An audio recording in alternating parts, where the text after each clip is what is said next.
अजगर का नाम सुनते ही होश उड़ जाते हैं, लेकिन इस अजगर के शरीर में कोई हरकत नहीं हो रही थी क्योंकि यह अजगर जख्मी था। फिर शुरू हुई अजगर की तीमारदारी।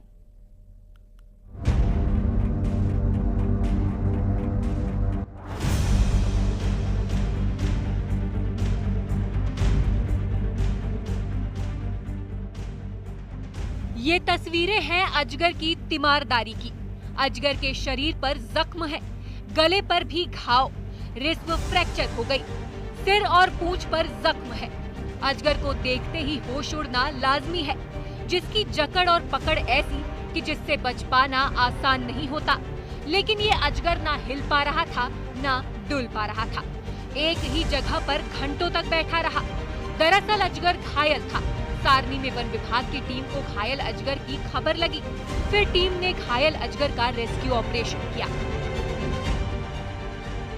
जिसके बाद हमने तुरंत ही इसकी जानकारी वन विभाग को दी और वन विभाग की मौजूदगी में हमने अजगर का रेस्क्यू किया और सारनी में मौजूद सहायक पशु चिकित्सक रूपेश उबनारे के माध्यम से अजगर को प्राथमिक उपचार दिया।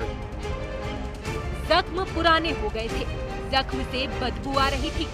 अजगर की तीमारदारी शुरू हुई। सारनी में उसे प्राथमिक उपचार दिया गया, इंजेक्शन भी लगाया गया।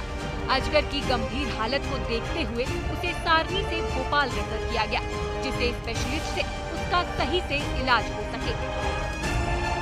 क्योंकि अजगर गंभीर रूप से घायल था और उसके रिब्स भी फ्रैक्चर हो चुकी थी, जख्म पुराने होने की वजह से बदबू मार रहे थे, इसलिए उसको रात में ही 10 बजे सारनी से भोपाल के लिए रेफर कर दिया गया, ताकि उसको जो वन्य प्राणियों का उपचार करने वाले और सर्जरी करने वाले पशु चिकित्सक हैं उनसे बेहतर उपचार मिल सके और उसके बचने की संभावना हो, इसलिए उसको तत्काल ही रेफर कर दिया गया। दरअसल सारनी में बड़ी संख्या में रॉक पाइथन पाए जाते हैं। अजगर को शायद मारने की कोशिश की गई थी। गले पर तार का निशान था। जख्मी हालत में हमला करने वाले उसे छोड़कर चले गए। हमें एक रेस्क्यू कॉल आया था, उसमें हमको श्री मनोज नागवंशी द्वारा जानकारी दी गई कि सारनी के पास बाकोड़ गांव में एक बहुत बड़ा अजगर पड़ा हुआ है, काफ़ी देर से एक ही स्थान पर मौजूद है।